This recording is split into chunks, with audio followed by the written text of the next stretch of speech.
This podcast is part of the Big Heads Media Podcast Network. For more great podcasts, head over to bigheadsmedia.com. Previously on TV Tuners. I love you, Stairmaster.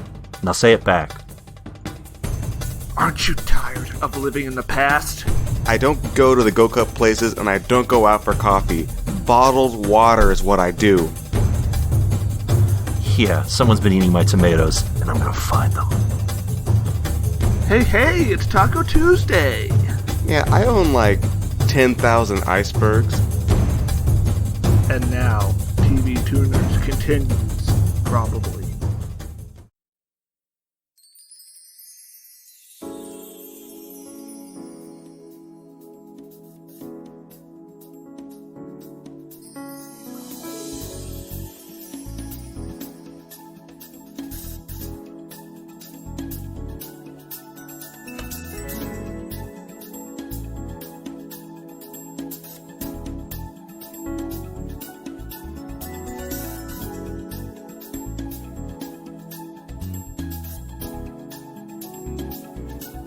Hi there, folks, and welcome to TV Tuners.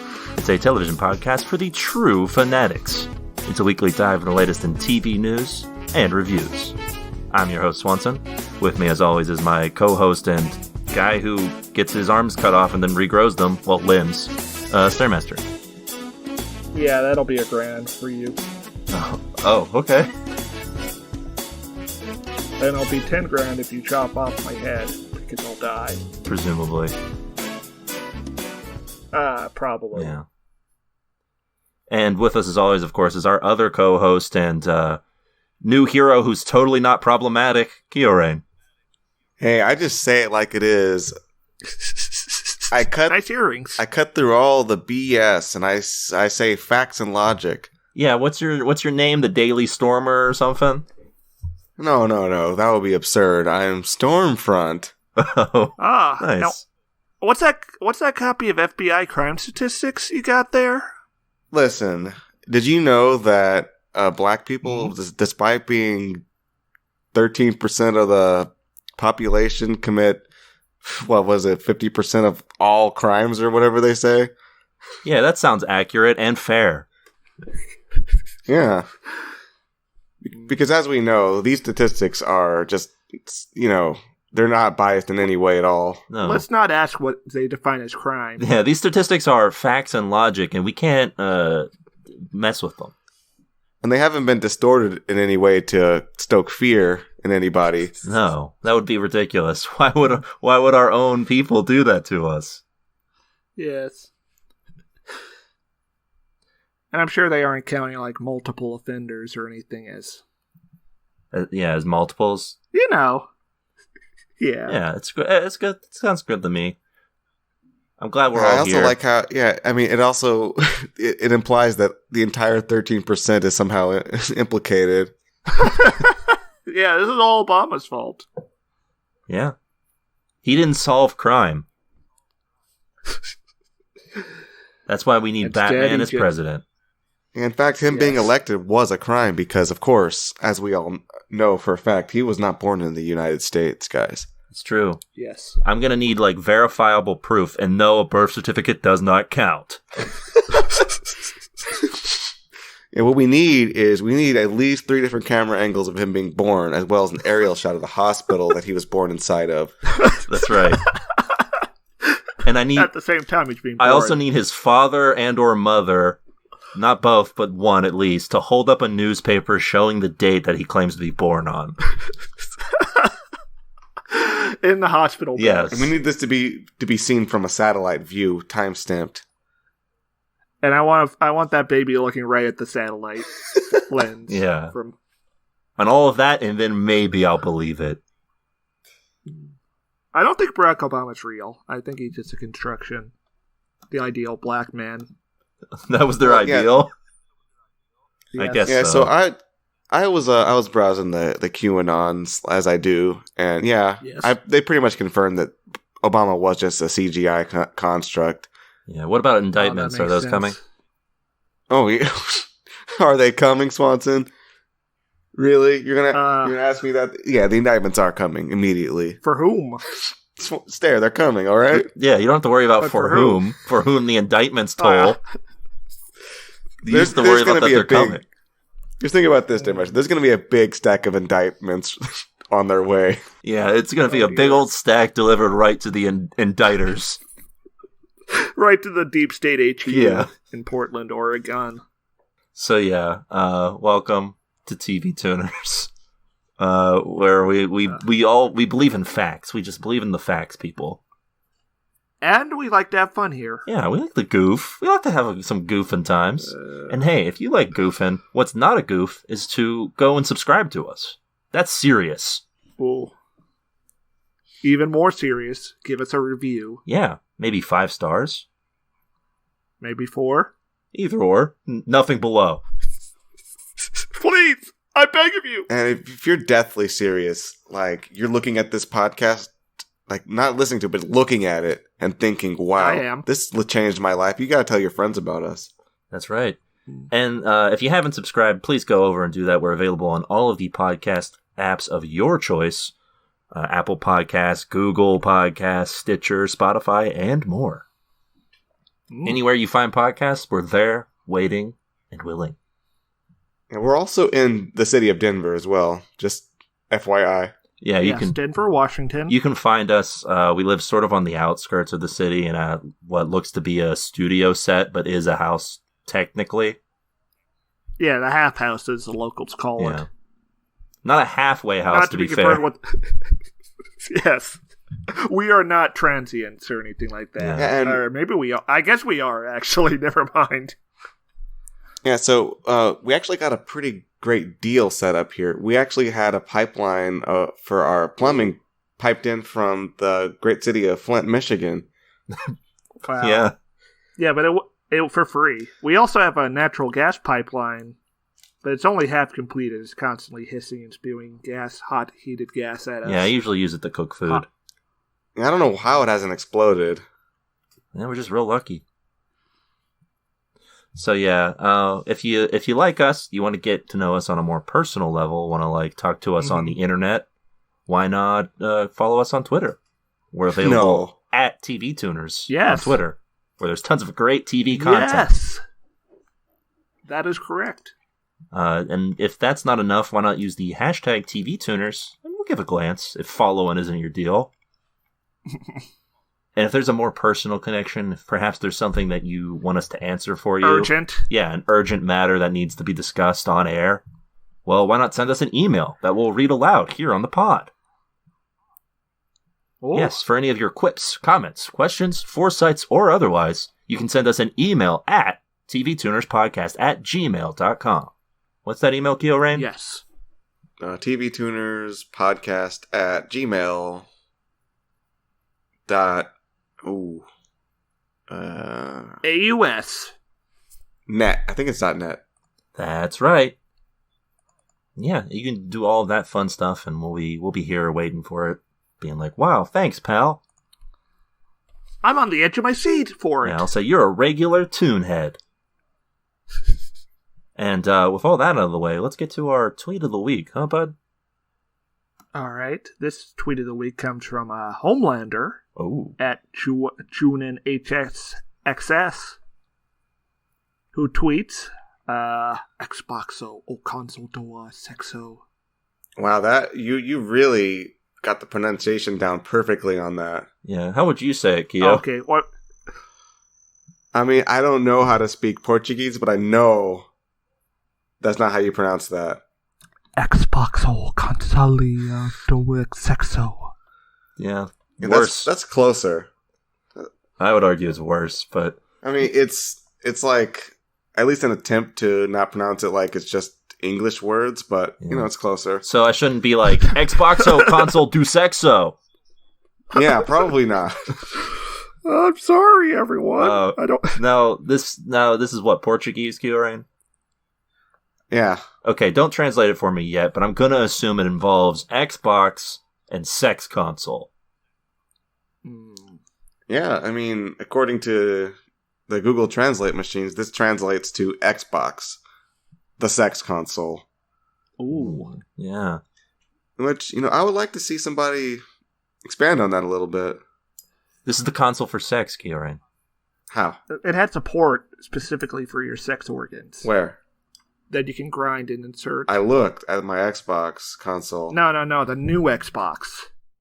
The Xbox Yeah, X. did you ever wonder why there's an Xbox X and also an Xbox S coming out? Yeah, wait for the Xbox E and you'll understand. Oh. Yeah. Put them all together, Kyorain. Guess what happens So, Well, all right. it becomes a robot who sucks you off. while you're playing Halo? So if I assemble the 3 Xboxes, SEX. I put them in the right order. Yeah, you can't put it like X and then S and then E or whatever. It doesn't work if you do it like that. Yeah, it won't. You'll try to jam it in and break the pegs Yeah. that connect them. And you'll have to call Bandai or whatever to get a replacement part. Bandai? Bandai's making Xbox replacement parts. I was trying to do a deep dive Gunpla Oh. joke. Bandai's in the Xbox business now. Yeah, I'll just call William Gates and have him check it out. Send me a couple of vaccines as well. Yeah, but yeah, you know what? This is a tune in on this tweet. Yes. Oh, yeah, why This is not? one of the best tweets I've seen in my life. Wow, strong praise. No. And you liked it because you didn't. It's in a foreign language and it sounds funny to you. I liked it because it was in a foreign language, but I also knew what it meant anyways. Yeah, So it's relatable. it's true. It's a mood. Okay. Yeah, it's a tune in anyway, so congratulations. Congrats! Or should I say, I'll congratulate you. No, you shouldn't. Anyway, Sorry. thanks for that, pal. Good work. A winner is you. All right. Well, with that all out of the way, let's get to what the rabble was saying about this week's episode that we watched this week. Yes. This week we were returning to our 2019 show of the year, The Boys. Mm-hmm. And, We won't be talking about it just yet, but we're taking a look at the public's opinions. yeah, we're going to take a look at what the people on the street think about it. And, If you want to hear what me or Keo have to think, you'll just have to wait another 40 minutes. at least. Yeah, all right. Well, let's get started here. Keo, what do you got? Let me go first. Oh, okay. All right. So my review is from iGlad, who writes, "My antidote to Marvel and Co. Having been all superheroed out with the never-ending train of films, this is so much welcome relief. It's not for kids, and I love the choice language, which is appropriate. 9 out of 10 stars. 1,038 people out of 1,176 found this helpful. Wow, holy shit. Yeah, finally a TV show for adults. Yeah, this is a TV show for adults. I don't know if you guys know that or not, but this TV show is for adults. Keo, do you like the choice language? I do like the choice language. It's like, wow, that's a real decision they made It's to like- put that language. I would say it's diabolical. Wow. Do you want me to go next, Keo, or do you want to go? I'm ready. All right. So I'm not. I've got a negative question mark review here. Mhm. You told me it was 5 out of 10. Yeah, it's 5 out of 10. But that's more like But middle of the road. That's an F. That's a 50%. Yeah, if you're using ratings as like percentages, but Yeah, it's not really meant to be a percentage, but the review is complaining the whole time. Although the title of this review is "Good Show That's Spoiled by Plot Holes," ooh, Oh, you could drive a truck through it. Vroom, and vroom. it's by Owo. Whoa. are we gonna get some cinema Notice- sins in this one, Keo? Is that what you're saying? Notices your review. What's that? Yeah, this is pretty much a CinemaSins style review. Now that you mention it. Interesting. All right, so here we go. This is the journey we're going to embark on here. Okay, are you guys ready for this? I'm preparing myself Yes. as we speak. Okay, this is I'm wrapping my arms around myself. all right. I mean, you're not ready, so here we go. in one episode, there's 2 superheroes versus 1 superhero. Who will win? Well, apparently 1 is greater than 2 in the minds of the writers of this show. It's so freaking unrealistic. In the real world, those 2 superheroes would have dispatched that single superhero so fast it would make her head spin. My guy has never seen Dragon Ball Z. Or any, like, other comic book property. I just like the idea of, quote, in the real world, if these superheroes fought, the outcome would have been different. This would be a totally different outcome if in the real world there were superheroes and also they were fighting. I also like how the person who wrote this review acted as if the show didn't establish that not all superheroes are equal in strength. Yeah. That some are clearly stronger than others. Or like any Also, superhero property has established that. I would argue this show is very realistic. All the fights are like, you get 1 hit in, you're done. Yeah. Because these superpowers are so absurd. Yeah, far be it for me to cite Justice League as an example, but like all of the Justice League fights Superman at one point in that movie, and they still get their asses kicked. So unfortunately, this review continues. Uh-oh. Oh. And in another episode, they had the opportunity to kill another superhero, and yet the boys chose not to. So... How dare they make a decision? I hate when people don't think realistically. So we all know that in a future episode, the superhero that they let live in this episode is going to reappear and cause more trouble for them down the line, simply because they didn't kill him in this episode. It's a massive plot hole when the characters in your show/movie don't act realistically and don't do what a normal person would do in that same situation, and it's inexcusable. So I think this guy does not understand the concept of empathy, if I know what he's talking about. This sounds to me like another situation of, in this situation where I'm sitting on my couch, I would act like this. This guy just wants to see blood. The writers of this show need to catch a wake up real quick. Or what? They're going to get canceled. These plot holes are deplorable, and it'll result in people abandoning the show. If I wanted to watch something flashy that's extremely unrealistic with tons of plot holes, then I'd go watch Fast and Furious 8. Oh no! Wow, he'd go watch a movie that made a ton of money. It was very entertaining. Damn. Yeah, so we've established that someone beating odds by numbers is a plot hole.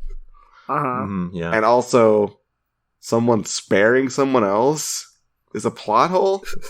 Yeah, these sound like plot hooks, or like just plot. Maybe he doesn't like how he gets hooked. Maybe he doesn't like the idea of being dependent on something other than himself. Yeah, Why is he watching TV? So I think it's a real Homelander situation. I think as TV experts here, I think it's our job to explain what a plot hole actually means. It's when there's a plot, when something happens for the sake of the plot and there's no actual reasoning or any like logic behind why it happens. Or there's a part of the plot that isn't explained. Yeah. And usually we only care if it's like egregious. Yes.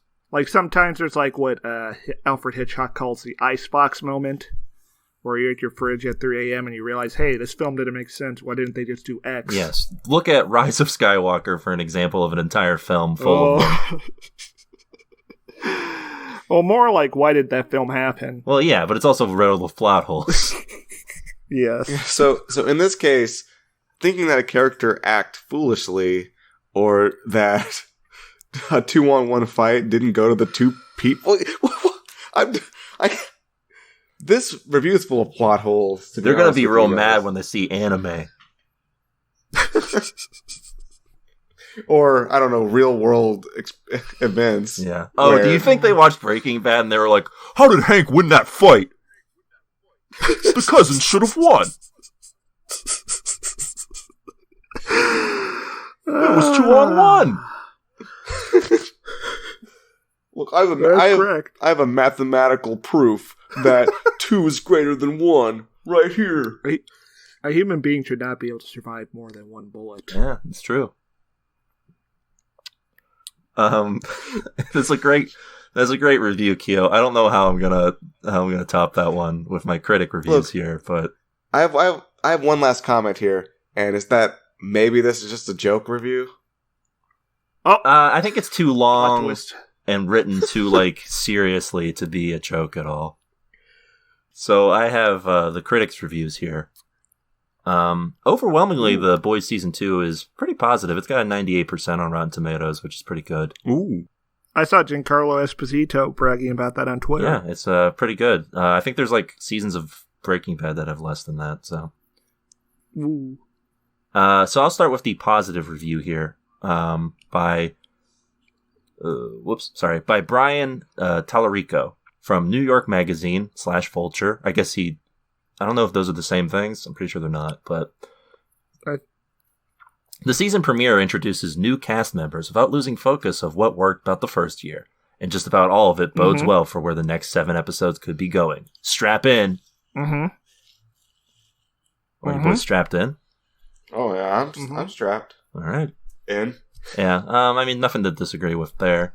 New cast members, good stuff. Yeah, some really colorful characters hanging out now, just, vibing.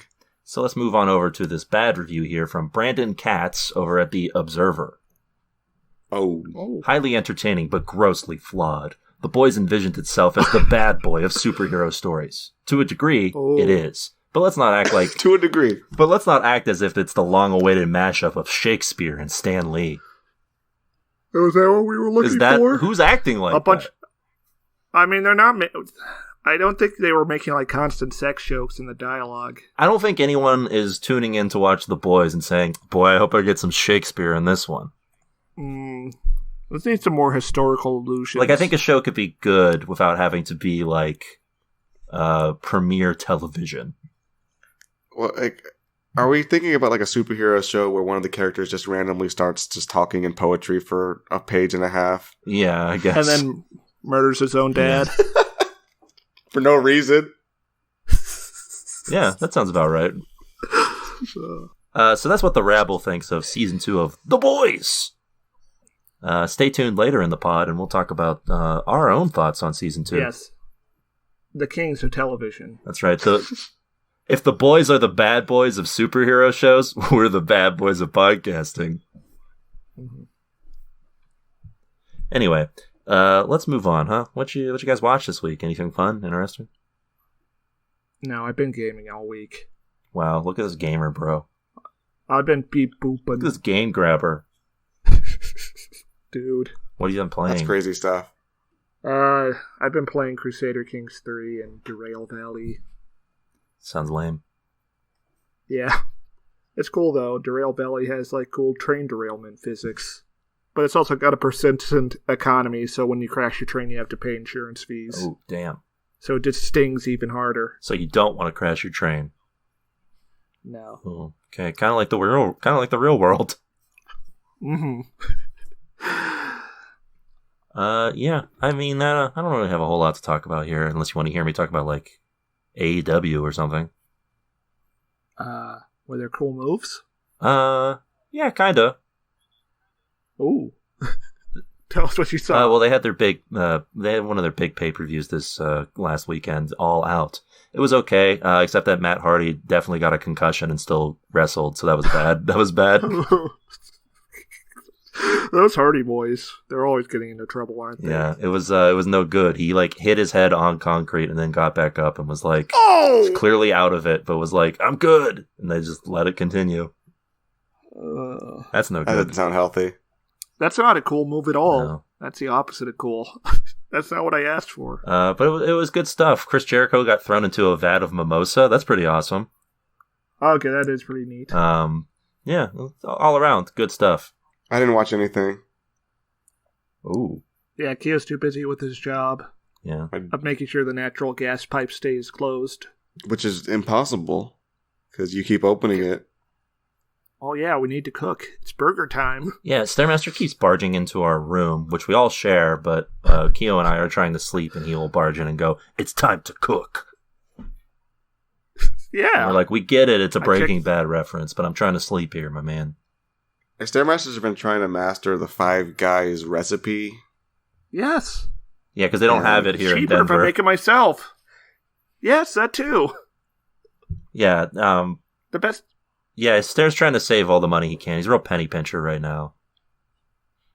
I mean, we don't have a home right now. We have this. This is a home. You gotta make well. You gotta. Home is where the heart is, and I guess technically our hearts are here because they're in our bodies. Yeah, we have running water as well.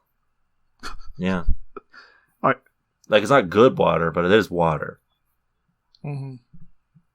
So, I mean, running water and a gas pipeline, that makes a home. Look, Obama drank the water and he said it was fine. Yes, he definitely drank That's it. true. It was, yeah, he did. He took a big old glug and said, this water's good. Problem solved. Why the fuck did he do that? He had a big banner that said, crisis averted. I don't know. Yeah. He wasn't going to fix the problem, so why did he even show up? Well, we all like to think that the problem is fixed when the president shows up. All right. Well, with that out of the way, let's get to the news, huh? Yes, let's get to the news. All right. Last week we talked about how HBO Max is all on the Fresh Prince hype train. Ooh, why? Yes. I don't know. I guess everyone's just ruling the Fresh Prince all of a sudden. People really clamoring for it somewhere? Choo choo, all aboard. I think this talk of like the dramatic Fresh Prince revival or reboot is like really making people think about Fresh Prince again. Why? Yeah, the fact that HBO's mistaken the outcry for support. Yes. And HBO Max has planned on doing a cast reunion, and there's a little bit of news that is kind of shocking. Uncle Phil is back. That's right. He's back from the dead, and he's going to be there. They cloned him. Yeah, he's the first clone. Yes. And he also sounds like Barack Obama now. I'm Uncle Phil. Will, get down here right now. Okay. just imagine though, like they have like Obama cells, which are very powerful, and they use those to God. engineer new people. He's got like Obama particles. So yeah. Char, don't you think the Obama particle density is a little high? It's an ambush! So, as I explained last week on the pod when we were talking about this reunion, there was a bit of a falling out between the first person to play Aunt Viv, Janet Hubert, and Will Smith, sometime after the third season. Ooh. And that, of What course, else? led to a new Aunt Viv who was, like, not used much at all. She's just there. Yeah. Well, we just still don't know what actually happened. I did some more reading up on it. Apparently, one of the things was that the first Aunt Viv, Janet Hubert, wanted like more stories featuring her character, and that's a no-go. Yeah, you can't do that in the 90s. Stay in your lane, woman. Apparently, she was like very insistent to the point where Uncle Phil's actor had to like take her aside and be like, "Listen, it's not called the Fresh Aunt of Bel-Air." Oh. So she left, and I guess she sort of resents Will Smith for that. Also, he was like 25 at the time, so he was probably a huge asshole. Wow. Yeah, just like I was. Well, everyone's a huge asshole at like 25. Mhm. I was a saint at 25. I was like, guys, we need to get these orphans to safety. When I was 25, I posted some problematic stuff. Yeah, that sounds about right. Not much has changed in the intervening 3 years. When I was 25, I had to re-reg almost 4 times. So, yeah, Will Smith has announced, though, that Hubert's gonna be in the reunion. Oh my god. Yes. Kiss the ring, bitch. That's right. Because Is that the situation here? as you may have noticed, last last time when we were talking, she was conspicuously absent in the cast listing for the reunion, but she's going to be there. It's all thanks to us. That's right. We did it. We made it happen. You're welcome, Will. We wanted this. We're expecting the check in the mail. But also they released a photo with what seems to be most of the cast. And I'm going to post this here for you guys. And just take a look at how good everybody's looking. Especially DJ Jazzy Jeff. Holy... They haven't aged a day. Wow. Vivian hasn't really aged at all. No. They all look pretty... She's looking fresh. Pretty good. They all look pretty fresh. Even Jeffrey. Yeah. He's got to be like 80-something at this point. Yeah, and Alfonso Ribeiro had his sexy swerve. Yeah. Yeah, this is very interesting. Do you want to describe this for us, Keo, or can we just say it's the Fresh Prince cast today? It's the Fresh Prince cast today, and they're all, like, looking at me. Mm-hmm. And there's a man in the background with a red mask, and he's holding a dagger up. Yeah, what could that mean? They're smiling at me menacingly, so I feel threatened. That Will Smith smile is a little... That's a little bit too much. Well, it's the Scientology smile that he's got on there. Oh. Is he a Scientologist? Listen, Will, you need to learn to properly express your happiness. Yeah, he's just smiling the Thetans on. Or away? What are the Thetans good or bad? I don't remember. I thought the Thetans were like the ghost of dead aliens that were trapped in the prison. Yeah, he's smiling them away then. Do you think at the end of the reunion they're going to have Will sitting there, or standing there with the empty house? No! And he's just going to be like, well, that's it, guys. And then he just fades away. Yeah, and then an alien shows up in his place. Okay, imagine at the end of the reunion, they just, like, usher them all into one big box and, like, seal the box. Except for Will Smith, who gets to leave. Well, yeah, of course, he's a Hollywood movie star. And then they, like, put it away. Yeah, the camera slowly pulls away. Some people wheel it through a warehouse. And then, like, people look at, like, DJ Jazzy Jeff and they're like, it belongs in a museum! He is kind of an artifact, isn't he? I mean, look, he's looking really good here for a guy who apparently had COVID earlier this year. Oh, my God. They're all in danger, aren't they? I'm pretty sure he doesn't still have it. Well, I mean, just they're all at risk. Oh, yes, they're all old, yeah. Anyway, it's good to see all of the cast together here, and it also comes on the heels that HBO Max, sadly, I guess for them, will not be the ones getting the dramatic Fresh Prince reboot. After all that work. Real devastating I guess they did loss. Understand the outcry after all.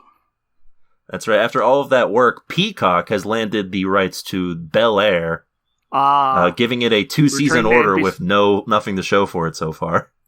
Ooh, returning to NBC. God is in his heaven. All is right with the world. Yeah. They're really confident about this program. Yeah, I think it falls in line with what they're doing since they're remaking like Battlestar Galactica and Saved by the Bell and like Clueless and stuff, so...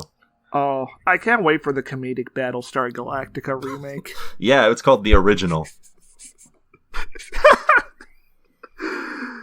Yeah. Anyway, so we can look forward to Bel-Air coming sometime in the far future when we've all forgotten about it. But we can look forward to the reunion airing sometime around Thanksgiving. I'm still holding out hope that they do a seance for Uncle Phil. I think that might be problematic, even if it did work. Yeah. What if like they do a seance for him and then like he they all like get possessed by him and look at like Janet Hubert and are like unworthy? No, they all pick up Jazzy Jeff and they throw him. Oh yeah, they throw him into the. But since there's like yes, but this time since there's like 6 of them throwing him, he goes into orbit. Yeah. From the combined strength. They throw him into the crowd and it's like Night of the Living Dead. Like it's just you see the entrails everywhere.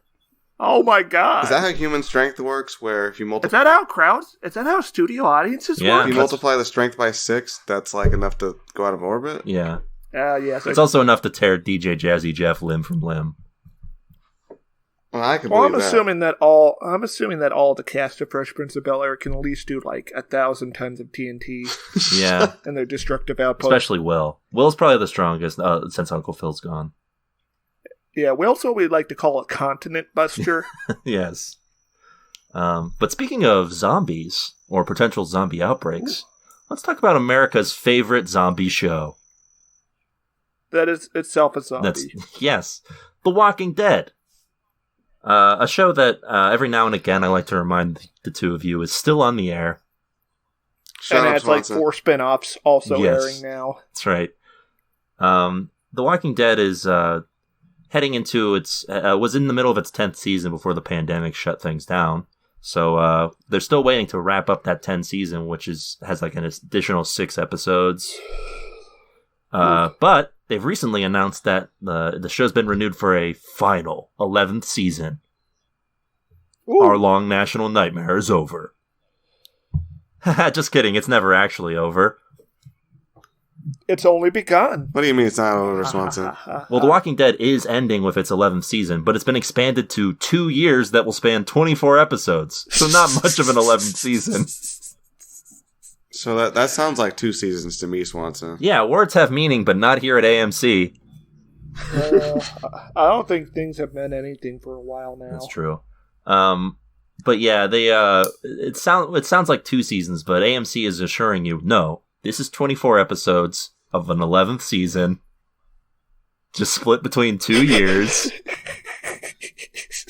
At this time of year, entirely located within your kitchen. Not counting the additional 10 episodes from season 10 still airing, so there's still 30 episodes of this show to go. So The Walking Dead is ending, but much like a zombie, it won't actually die until 2 years from now. What else can they possibly do in this show? Like they've done it all. It's over. Stop it. Stop. Yeah. Okay. And can you list some of the things they've done, Q? Yeah, they killed the zombies. They got killed by a man. They killed a man. They killed another man. They got killed by another man. They killed more zombies. Yeah.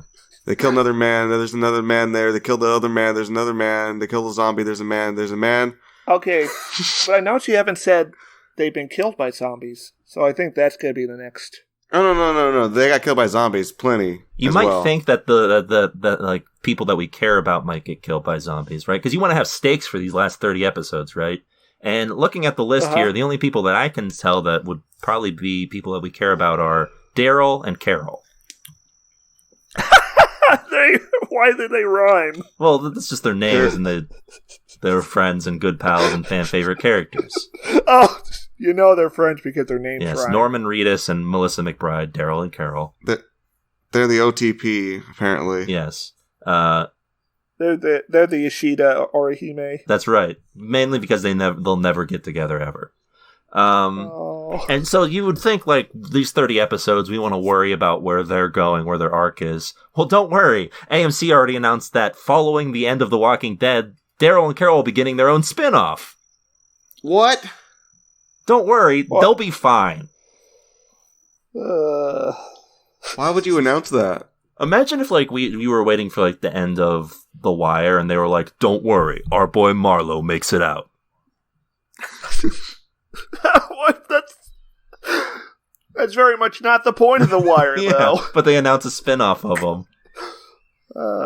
Young Marlo. Yeah. Well, no, because this isn't this isn't a prequel. This is a spin-off following them at the end, after the end of The Walking Dead. Yeah, not to be confused with the Young Rick spin-off they're doing, apparently. Yeah, that's not real, but I did make that joke. Oh, I thought it was. It's time for the fact that you could think it was real is very funny. But no, Young Rick has not yet happened. Well, it wouldn't be anything. It would be him in like that's a cop. It'd be him in the 80s, like. Yes, that's just like Young Marlo would be him in the 80s. Yeah. It'd be like if if AMC was like Breaking Bad season 5 will be split into 2 seasons. Also, get ready for our spin-off, Jesse and Walt. It's time for the Fantastic Wire sequel spin-off. Omar McNulty, Private Eye.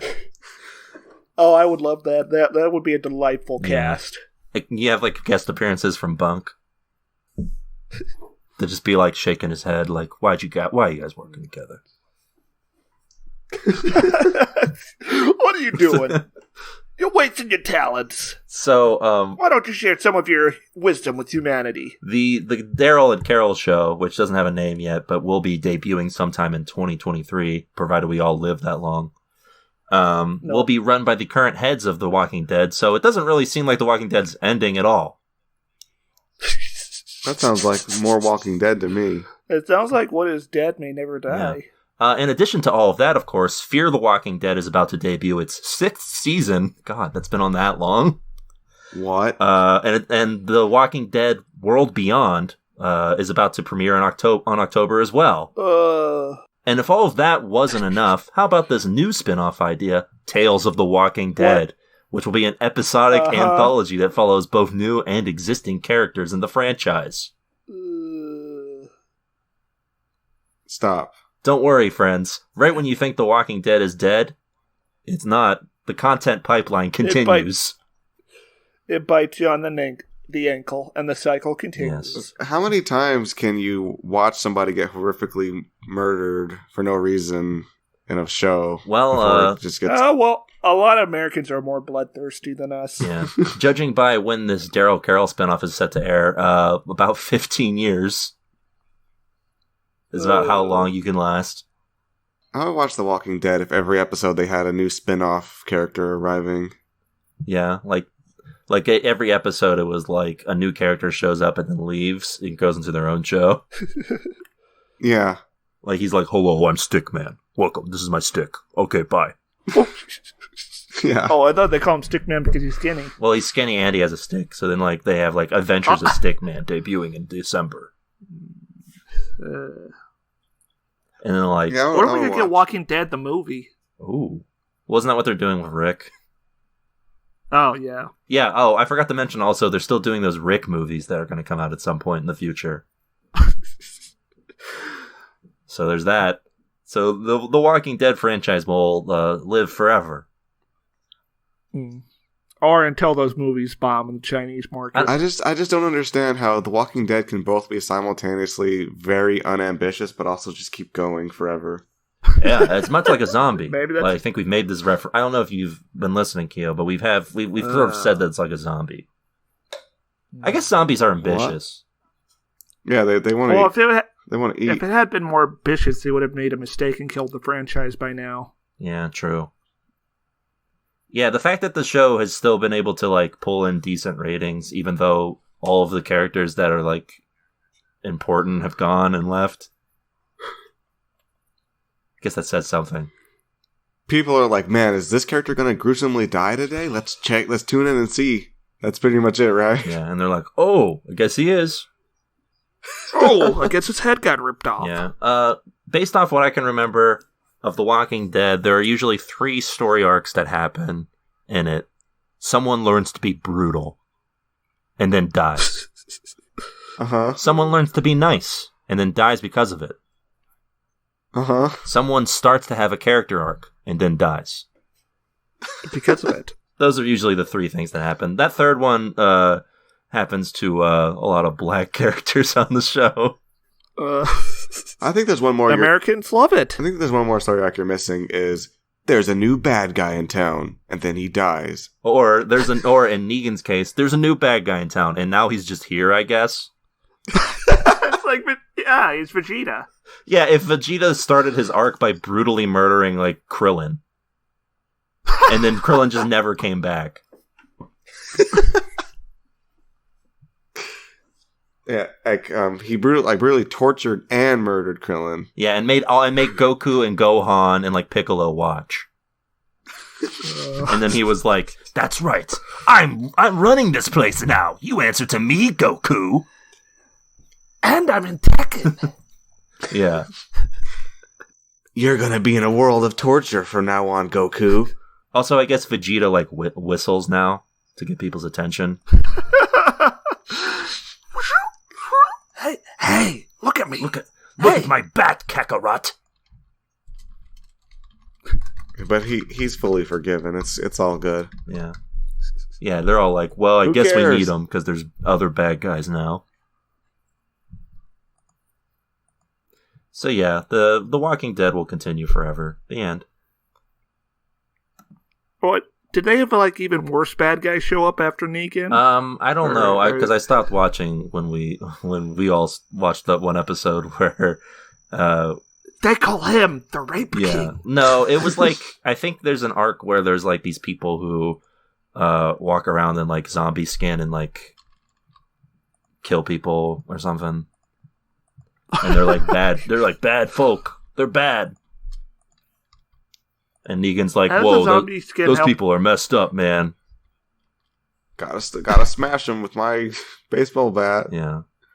I don't know what happens in the show, but I do remember in the comics his bat gets like broken by one of these people, and he's like, "Oh my bat, oh."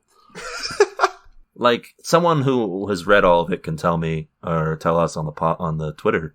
But I'm pretty sure the last thing I remember happening in Negan, from what I know of the comics, is he sort of just walks out and off into the woods, and they're just Happy like, ending. they're just like, all right, So this is like a Dexter style ending for him. yeah, he's going to be a lumberjack.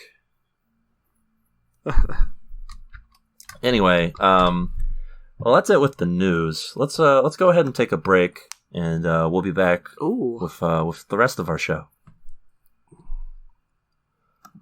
Wow, we finally did it, guys. We summoned the bookie. I'm drenched in sweat. Man, whew. Okay, well, we summoned you, bookie. Give us cash. Oh, you think you'll get cash? No. First, you must answer my riddles 3. Ooh. First, what returns at my bookie? Winning season. Money? Ooh. Okay. 1 out of 3. We'll see about the rest. What means doubling your first deposit? Winning. Winning season. That's right. Okay. Oh. 1 more to go, and this one is the trickiest of all. What means Survivor, Super Contests, and Squares? Lawnmower 2.0? Winning season. Oh, you're saving your friend here. I like that. Yes, winning season returns at my bookie. It's time to celebrate the NFL season. Really? Oh. That's right. Are we gonna have a party? Well, you could have a physical, a sort of party on mybookie.com. You could sign up now and make your first deposit. Get a $1 for $1 match. All the way up to 1,000. Wow. You could grab yourself free entry into the MyBookie Super Contest. How's that sound? Ooh. What's the prize? To play in the contest, you have to, I don't know, was it like pick some NFL games against the spread, and then you could win $100,000 in cash prizes? That's right, you've answered my Wow. 4th riddle. Whoa. Now, for the big test, to see if you are ready for MyBookie. Here's a box. Ooh. A box! Now bet on what's inside it. Wow, we got to bet on my what's in guess. this box.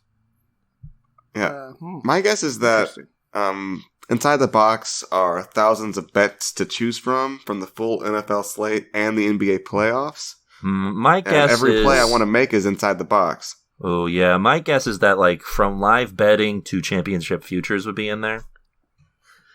My bet is that there is pain in the box. Okay. It's simple. You make your picks, you win big, and you collect your cash. Here's your cash, Stairmaster.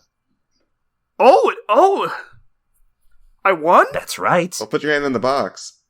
So there's pain in the box? That's right. Don't put your hand in there. Or do. Ah! All right. That's right. If you want to win, you can use promo code TVTuners and double your first deposit now. It's a no-brainer. Your winning season begins today, only at MyBookie. Promo code TV Tuners. What delicious ad. I can't wait to get my hands on some of that delicious pain at my bookie. Ow. Well, you can just have the box, Gil. It's right Well, here. Bookie Okay, took I'll the put my hand box in. after you won. Well, what's this box What there am I has? holding then?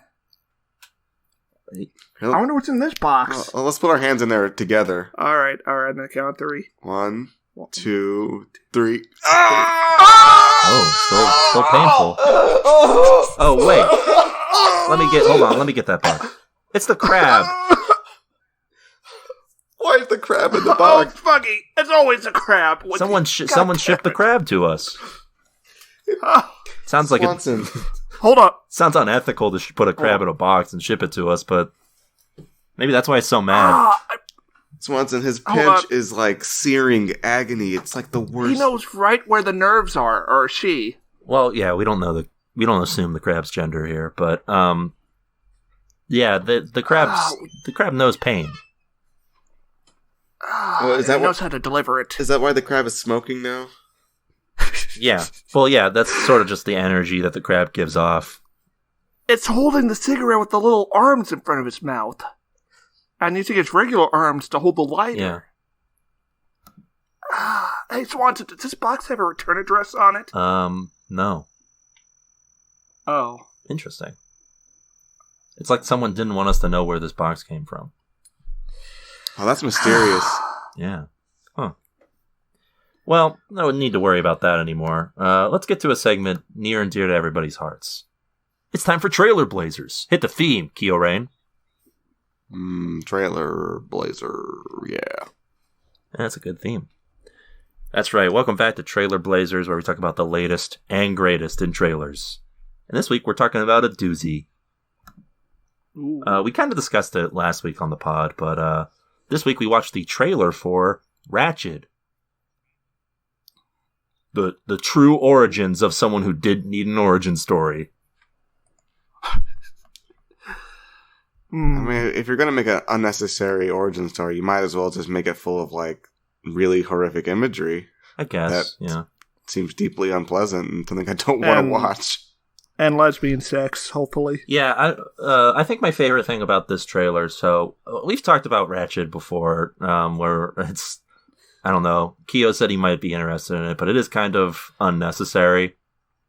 I don't think anyone who's watched One Flew Over the Cuckoo's Nest is like, what's the deal with her?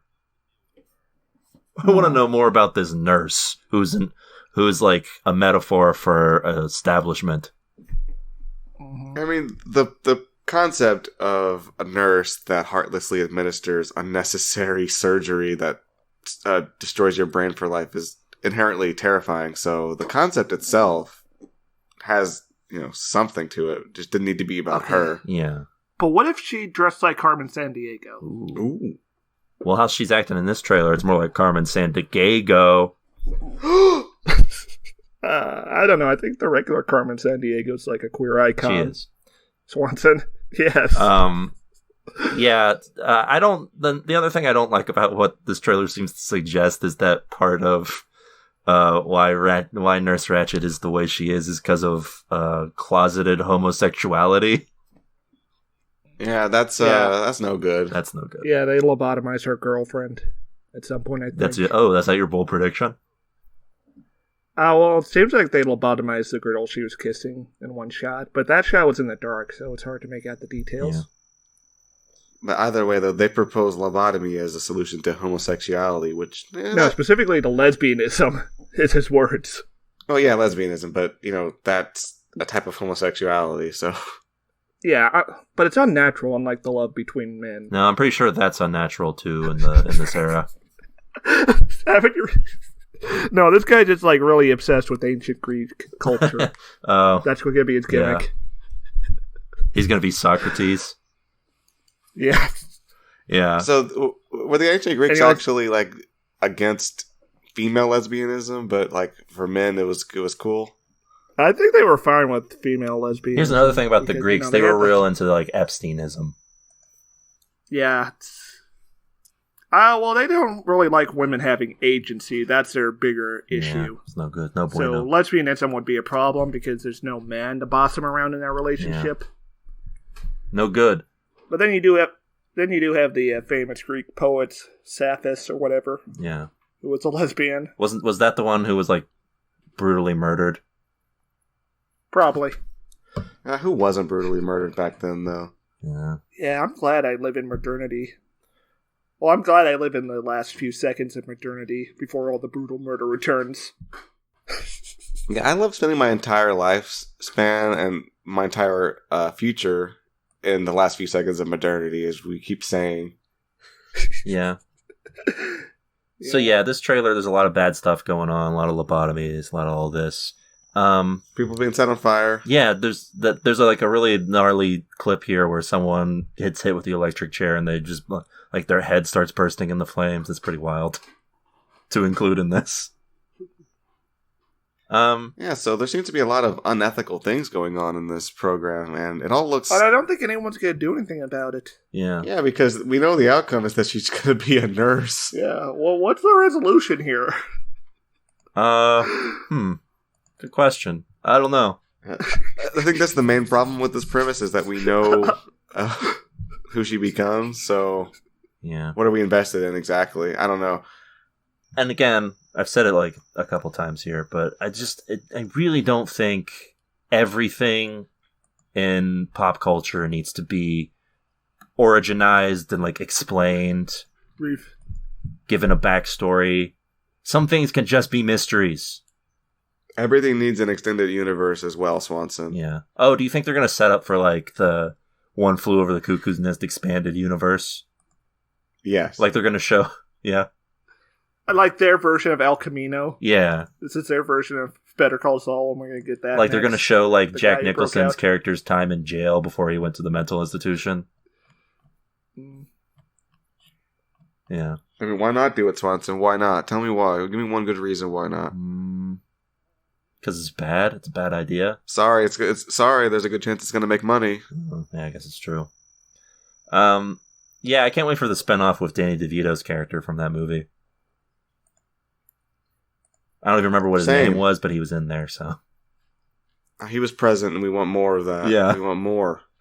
I thought you said he was president for a second, and that I'd like to see I don't that. know. I like the idea that, like, for some reason, the plot of One Flew Over the Cuckoo's Nest involves the president. Like, he hears, Yes. he hears about a Native American man who, like, broke out, and he's like, find him at all costs. I need options. And the Joint Chief of Staff is like, we can get a F-16 in the air in an hour. Yeah, like a sequel to One Flew Over the Cuckoo's Nest, where he's, like, running for freedom. Oh, it's just a fugitive. But it's with a silent Native American protagonist. Look, we'll You know what, sure. we'll I s- would love that. We'll send our top man to go find this renegade. Yeah, it's Captain America. And at the end, after they have a brutal battle, he's like, I know just where I know a team that needs your help. And it's the MCU. It's back, we're back in it. Oh, fuck, no.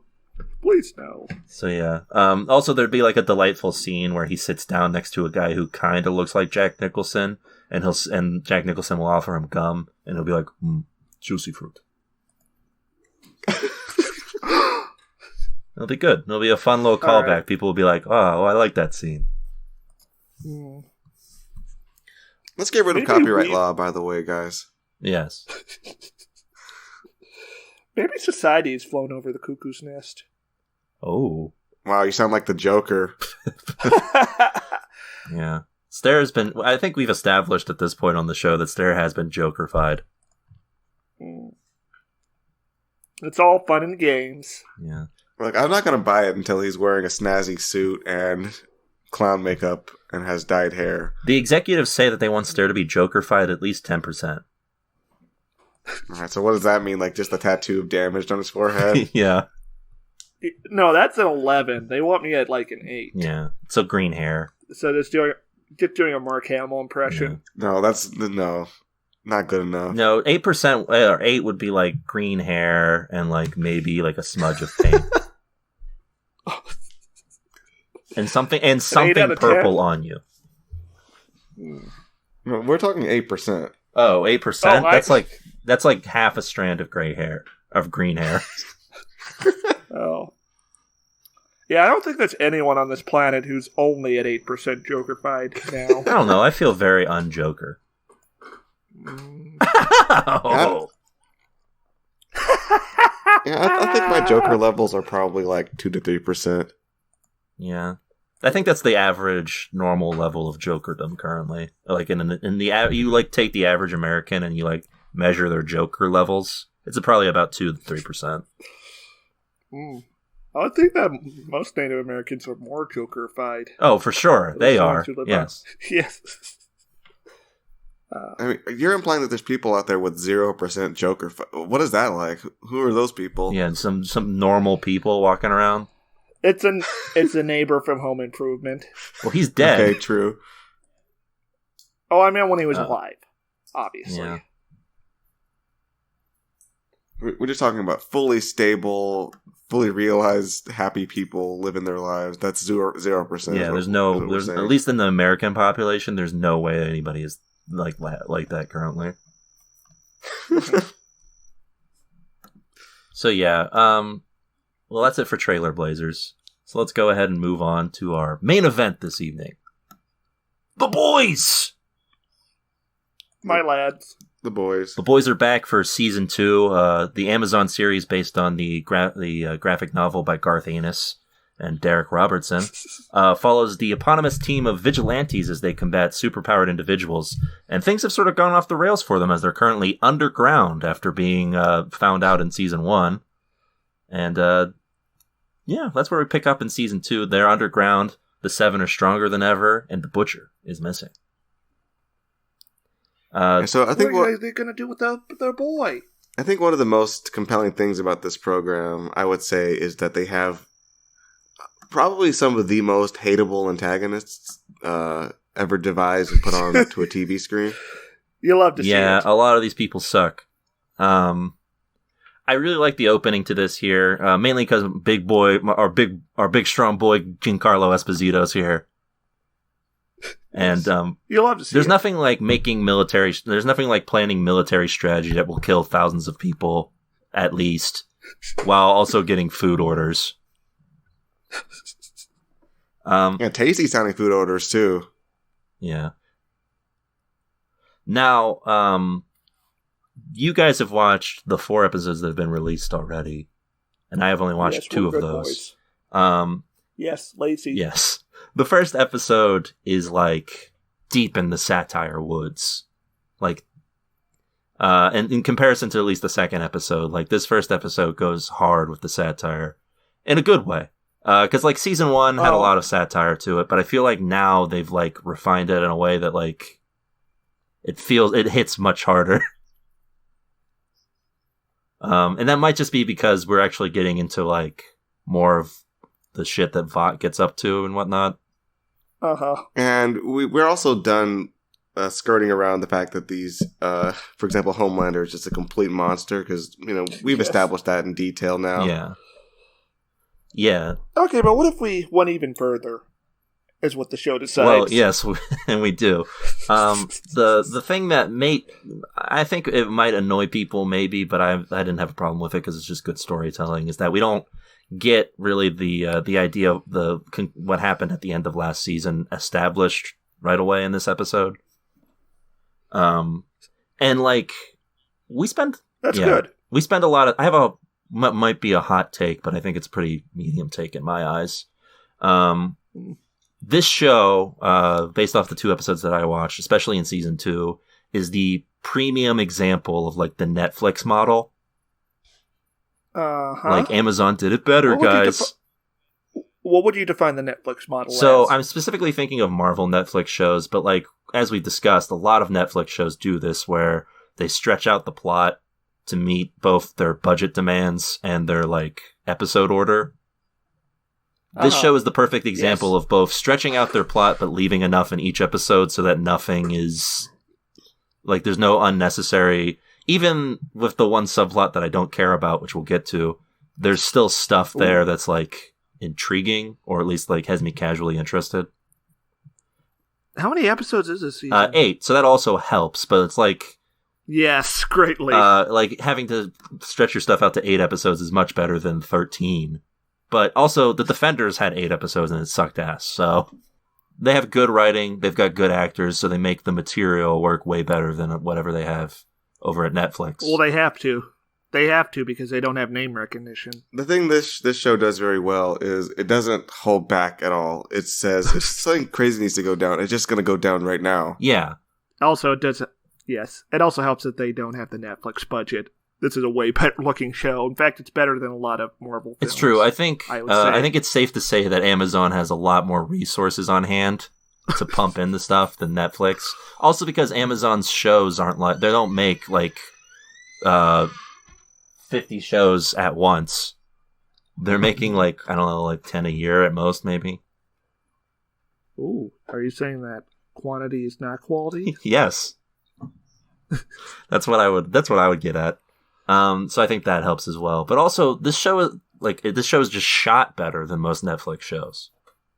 Like things that don't even cost a lot of money. Like they clearly reuse a lot of sets in this show, which they also do in a lot of Netflix programs. But they make it like work. But they also do shoot outdoors. Yeah, that also is helpful. They don't use the same alleyway over and over for all from 6 other Amazon shows here. But into the show itself, so yeah, we open up here. It looks like the military superheroes are getting involved in the military here. So we get this interstitial, spliced in between of Big Boy Giancarlo getting all of the contract in order and stuff, along with a military mission that Black Noir is on. It's pretty brutal stuff. So we find out that he's going to kill what they start calling as super terrorists. Although Homelander wants to call them super villains, because it just feels better. But he goes to apprehend this super terrorist who's got explosion powers. Yes, from the first season. Oh yeah, okay, I remember this guy now. I think. Idiot. And he goes to apprehend him, and he uses his explosion powers, but turns out Black Noir's pretty tough. Yeah, he's wounded, but not enough to stop him. Yeah. I'm shocked that his mask stayed on, though. That costume was mostly intact. Yeah, I mean, he's got a powerful costume there. It's skin tight. So there's this part here where he's carrying around the guy's head. He walks into presumably the man's child's room without realizing it, and plays with his little bunny and gives it to him, and then leaves. He's trying to be nice, but the kid sees the head. Charming. He doesn't really try to hide the head at all, so he's just kind of traumatizing the kid casually by just dangling the head in front of him. Yeah. We cut to the Deep, who is watching the telecast of all this stuff, I think. And then he's like, they cut my photo out because they don't care about him anymore. Yeah, and he's very drunk. Yeah. What are your thoughts on this Deep storyline as it happens in this episode? It better be going somewhere, is what I think. Yeah. Yeah, because I'm not feeling it at the moment currently in the 2 episodes I've watched. Oh, do you want a Fresca? No, I'm good. Yeah, what's up with these frescoes? Must be something in them. If people drinking the same beverage repeatedly is unnerving, even though, I mean, I think I do that. I think I just grab a canned beverage and offer it to people. Yeah, my impression watching this was I couldn't tell if they were going to actually be helpful to him or not. Yeah. I'm sure they mean well, but... Yeah, he gets picked up by this guy who is like an archer, is like a Green Arrow sort of XP. And there's a really funny scene in the second scene with these two where he's talking about how he answered a robbery and no, it's like an active shooter situation. There's hostages. And he's like, you start to think arrows against Tech Nines, what are you doing? Why is that a thing? And then the lady who's supposed to be helping them regain stuff is but you learned. He's like, but I learned not to think about stuff like that. No thinking. She also says something that's pretty yikesy. She says that therapy is destructive. Yeah, that's usually not a great sign. And then she gives him a book called The Church of the Collective. So even if that is true, some things do need to be destroyed. Yes. So that's most of the Deep storyline out of the way there. I think it's the least engaging of the 2 episodes that I watched. I don't know if it gets better or not, but it's it's something. Well, it's very sad because he sort of figures it out, but then drops it at the last second because he's in this toxic support network. Yeah. It's interesting because I don't feel bad for this guy because he sucks, but at the same time it's I do feel bad that the chance for improvement to be less of a bad guy, and he kind of wants that, is being dangled in front of him, but Yeah. But instead, there's just these like grave robbers fucking him over. Yeah, I'll be pretty satisfied if the Deep comes out as a good guy from all this. I would be, yeah. I don't know. I guess I would be like, I'd give it a shot. Well, step one, but he's got to quit being a superhero. That's one thing. Yeah. I think it's much more likely that the Deep, like, immediately was like, all right, I'm going to try and do better, and then gets, like, murdered by the Butcher or something. he just gets his head blasted off by Homelander. Yeah. Does the Deep even know what's been going on? No. Like, at all? He's like completely clueless. You think he would quit if he saw that Homelander was like a genocidal maniac or whatever? I don't think he would quit. I think he likes being a superhero, which is his problem. Yeah. So yeah, he his whole arc is sort of settled there. We get this scene here. This is one of my favorite scenes of the episode, which is Homelander at Translucent's funeral. I just like the idea that we and the Seven know that Translucent was blown up. But yes, and also sex pest. Well, yes. But the audience at the funeral don't, so they can just put a nothing in like a glass coffin and say that it's him. Hold on, they gotta pretend it's heavy when they're carrying it around. Yeah, and there's like, it's just really good. Like, it's the writers realizing that Anthony Starr is like their gem in the crown, and just giving them some stuff to do right at the start. And it's this fun little like patronizing speech where he's like, and Translucent, before he died, he told me to save America.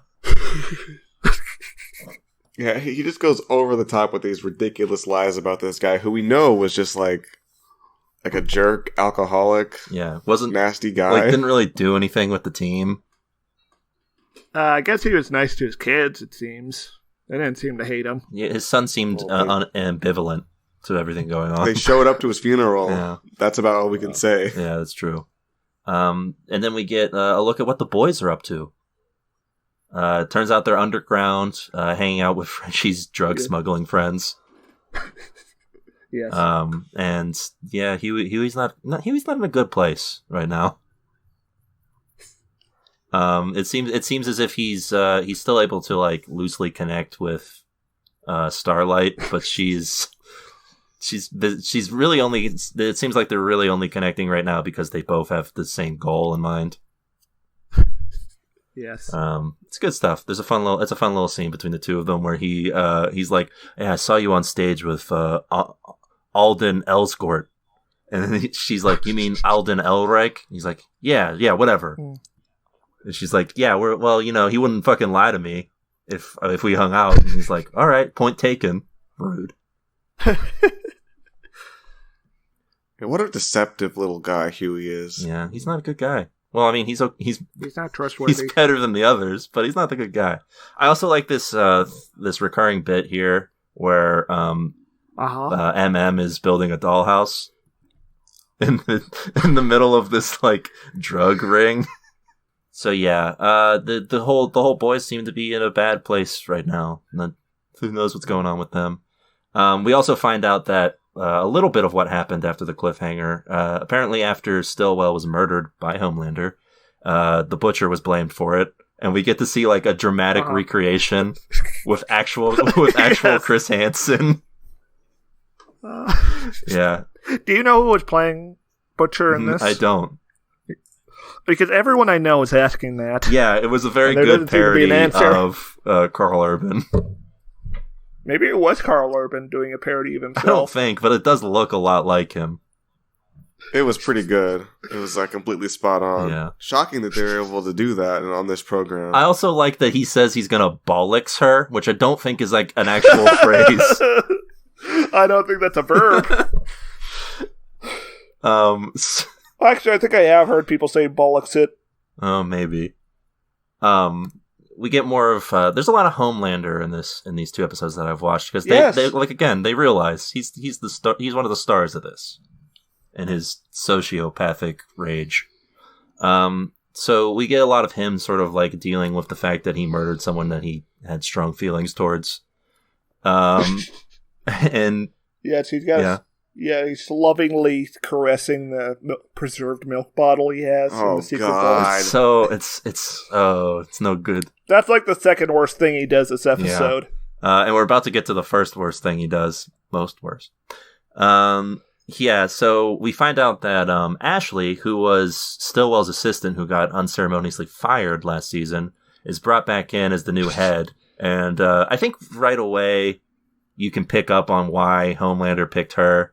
But she seems to think that he just thinks she's good for the job. I can't believe you remembered her, but not the Arab terrorist man. Well, unlike you, I don't have bad brain and remember like 24 XPs thrown in here. She had like an arc and stuff, and that guy like showed up once and was mentioned. Okay, you're right. I must have remembered him because he was shirtless all the time. I mean, that's possible, yeah. So unlike her, she shows up and she's like, "I've got big news for you. I've got a new member of the Seven waiting for us." So, let me see. Yeah, and you can like tell the disingenuousness right away. So they go and find him, and it's this Asian man who's like blind, and she's like, "We finally found the disabled member. We can finally have a disabled member. The millennials love that." And so he comes in and he's like, "Oh, I'm so glad to work with you, Homelander. It's so great." And he's like, and Homelander has a point of, "Wow, you can tell it's me," even though he's been speaking for like a minute he's now. like, "Wow, you can tell me, you can tell it's me, even though you can't see." He's like, "Well, yeah, I've got super hearing." He's like, "Huh? So if I do this," and then just like hits him in the ears and basically shatters his eardrums. Yeah. Yeah, this is a top 10 Homelander atrocity, I think. Yeah, is that on the Watch Mojo list? Yeah. This isn't quite as high as that time he did in 9/11 by mistake. Yeah. Yeah, it's not quite as bad, but it's pretty close. Oh, spoilers for The Boys season 1. It's also not as bad as that time that he literally blew out Madeline Stillwell's eye sockets. That was pretty bad. Well, this guy might also be dead. They might have had to kill him to keep his mouth shut. Yeah. No. I mean, this guy seemed completely innocent, though, unlike Stillwell. Yeah. And he, after he's like bleeding out on the ground, he's like, "Well, no, you don't have super hearing. No, you don't have super hearing. You're not much of anything, are you?" So you're just another useless blind guy. Yeah. Ugh. And he tells her, "I don't want a fucking cripple on my team." Yeah, Homelander's not a great guy, huh? So, there's this whole, like, bit here where he's like, "Don't look at him, look at me." And, like, his best, like, it feels like I'm watching, like, Christian Bale on American Psycho. And he's like, "Don't stare at it, eat it." Do you think that's what happened to him? They ate him? Oh, maybe.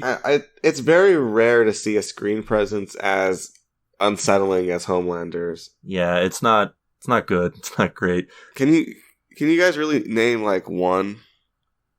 Well, yeah, I think Gus is pretty unsettling when you first get to see him. Like, once you realize what he's up to. He doesn't compare to Homelander, though. Gus... Kia's right. I don't know. Box Cutter is pretty brutal. Yeah, but even still... Yeah, but that was for a reason. He had a reason for that, and I don't know. Well, the reason I mentioned that Gus is pretty terrifying is because there's a reason that they cast Giancarlo Esposito as Mr. Edgar. And it's because he's the only man that I could see, one of the few actors I could see, like, talking to Anthony Starr's version of Homelander and, like, believing that Homelander will do nothing to him. Yes, that is pitch perfect casting here. Yeah, I mean, he has as much presence as him, but it's not the same unsettling, deeply unpleasant presence. Yeah, you know what? Who's actually matches it is Tony Dalton as Lalo. Yeah, that is kind of... They have very similar energy. That kind of vibes. Yeah, true. Okay, but then the thing that takes it over the top is that, Homelander is actually, like, extremely god tier powerful, so it's just even worse. Yeah, it's fair. And as we learn in the second episode, mild spoilers, he's also got, like, a huge, like... I mean, we already knew this, but he also has, like, a huge ego. Like he has a very big complex of himself. So yeah, that's gonna end badly, I'm sure. So yeah, he tells her that the only reason he hired her is to keep tabs on what's going on in the boardroom. Yeah. And that she should keep her mouth fucking shut. And he's that he is the only one who decides who goes into 7. More on that later. And she just kind of goes along with it. Yeah. She's not learned anything. Well, she does not want to die, apparently. Yeah, it turns out death, not her thing.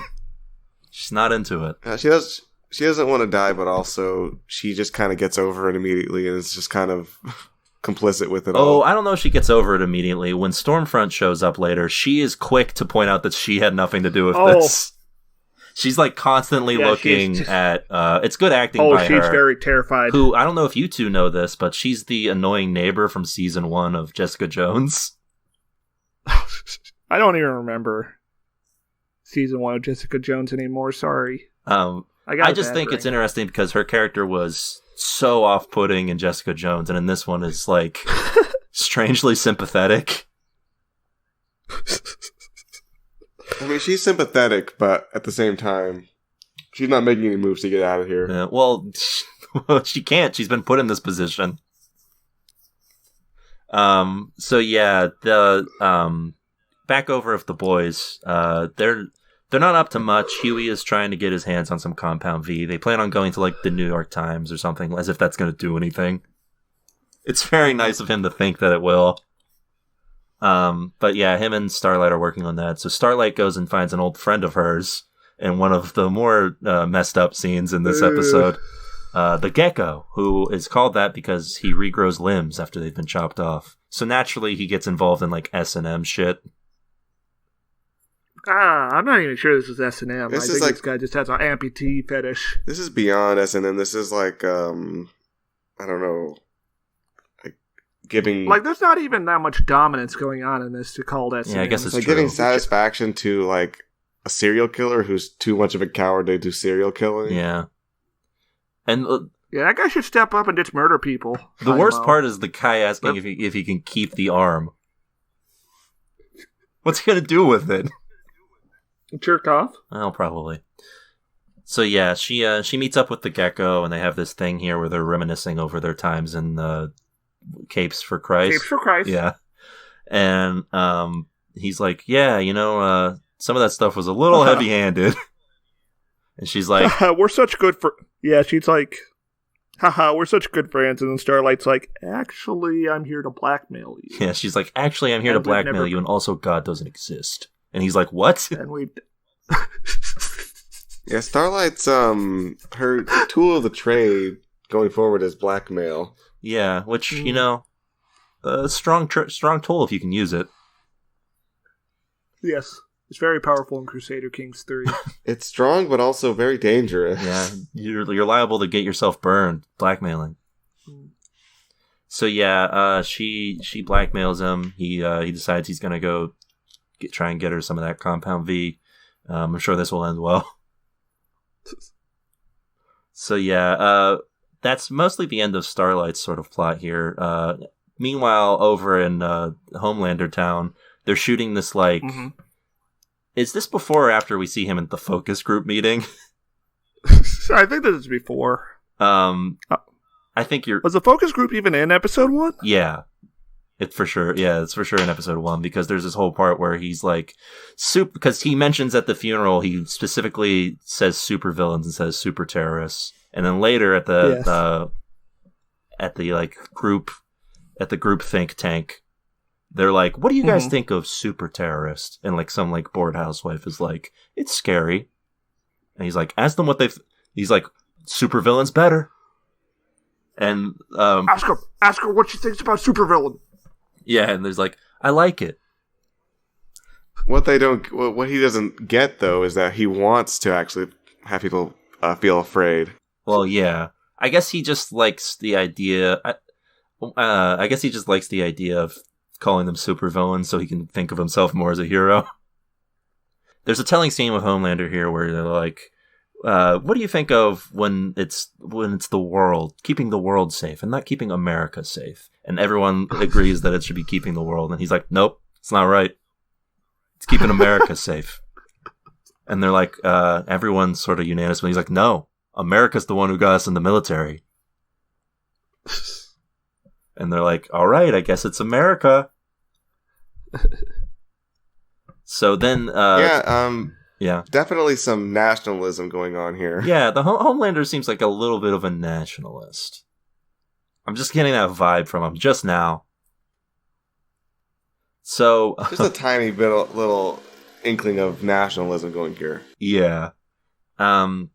So meanwhile, Huey convinces the other one, the Frenchie and MM, to get on board with his plan to try and do something.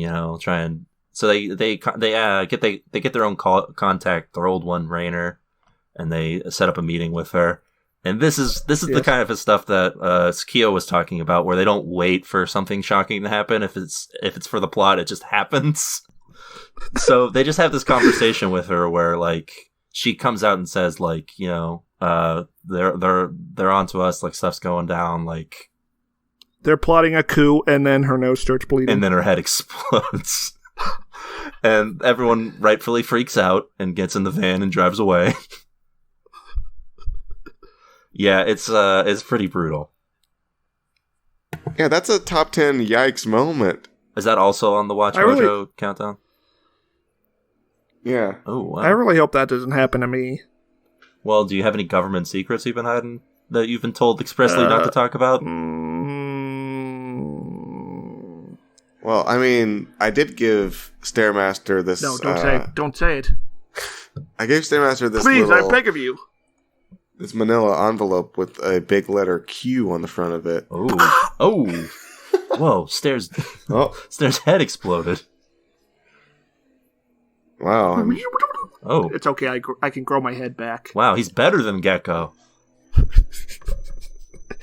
Presumably. We don't know. Yes. I hope we find out later in the season if his head can... It turns out Gecko just like, luckily, these special cells in my body allowed me to regenerate from almost nothing. I mean, and now I'm back stronger than ever. If we get a third instance of head explosions in The Boys, I'm going to start thinking someone has a kink.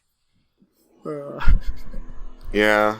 Oh, that first time was head crushing. I guess true, and that is actually one, so... That head squashing thing was probably the least pleasant thing in the whole series. Yeah, it's up there, right? I'm sure they'll try it. I'm sure they'll have something that tops it in this episode or this season. Probably. I mean, the milk is pretty close for me. So yeah, there's this whole scene afterwards where MM is like, "Listen, man, you don't get it. Like, shit's fucked. Like, if they wanted to kill us, though, they already would have." And they were teaching her a lesson, or they were teaching her and everyone who works with her a lesson, not us. Yep. So then there's this thing with Homelander where him and Maeve are on shoot recording this propaganda thing. And they get interrupted by the latest member of the Seven. Oh. Her name is Stormfront, and she's totally normal and fine. Nothing upsetting. Yeah, she's woke. She's a woke queen. She's got girl power, is what I'm going to say about her. Yeah. Also, she's from Portland. Yeah. So you know she's woke. That's right. And she's on her phone being like, "Hey, what's up, guys?" And she's like a little sardonic about everything, kind of charming in a way. Also, she has these earrings, these really cool earrings. Yeah, they're cool Thunderbolt earrings. There's one in each ear, yeah. So there's two of them. I wonder what that could mean. If her name wasn't Stormfront, I would have thought that maybe she was going to be a positive presence in this program. But you think the name Stormfront sort of gives away that she might have underlying issues? Yes. Yeah. Listen, for those who might not have picked up on it yet, Stormfront is usually a bad thing. Also, she does look like Laura Loomer. A little bit. That's true, yeah. So, she's there, and Homelander's like, sorry, who the fuck are you? And she's like, yeah, I'm your new teammate, Stormfront. You didn't know? Stormlander. Also, she does have an eagle on her belt. Who knows what that could mean? Yeah. She's one Iron Cross away from... Yeah. So they have this whole scene here where this is like a top 10 boys moments here, where Homelander's thoroughly mad. So he goes and he storms into Mr. Edgar's office. Giancarlo Esposito gets to show why he was cast in this role here. He's not scared at all of Homelander. He's just like, yep. Yeah. You're not in charge. You screwed up. It's good, because after all of this thing of like seeing him run wild and just have like unchecked power, it's good to it's good to know that there's someone one who is like just as bad and also who has power over him. So Homelander's like, I've been thinking, my contract's up next year. Maybe I'll go somewhere else. And Giancarlo Esposito was like, okay, fine. You've cost us millions of dollars by spreading that compound V around. Yeah, he's like, listen, no one will miss you. Listen, I don't know what you think we are, but we're not a superhero company. We're a pharmaceutical company. He's like, superheroes are a byproduct of what we do. I love this little like flex here where he's like, yeah, you're not that special, man. He's like, listen, I could find another Homelander if I wanted to. He's like, ooh. Yeah, that doesn't sit well with him. I just love that, like, he has this energy of a man who, one, is unafraid of Homelander, and two, there's really nothing that Homelander could do to him, even if he did kill him. Like, killing him wouldn't make anything easier for him, which is why he doesn't do it. But also, we get this bit here where he gives this long speech about the history of Vought, and things make a lot of sense when you hear it. So this Vought was started by this guy who used to work with Nazis, but don't worry, he saw the light. A little sketchy there. And by which you mean the war changed directions. Yeah, and he decided to team with the winners instead of the losers. And then the company grew from there, and Compound V was like a thing that he worked on and built himself. Yeah, as a Nazi doctor doing highly unethical experiments on human subjects. Yeah. And also there's like a bit here where he explains that like the first like superheroes in World War II were made by this guy. So all of like the superheroes are pretty much owned by Vought, I guess. And so they've turned it into like this weird mashup of like pharmaceutical company and like entertainment conglomerate. We call that peak capitalism, my boys. Yeah, it's one of those peak capitalist companies that owns like every possible thing. Like any avenue that you could think of, they have money in. But yeah, so there's we're kind of getting there, aren't we?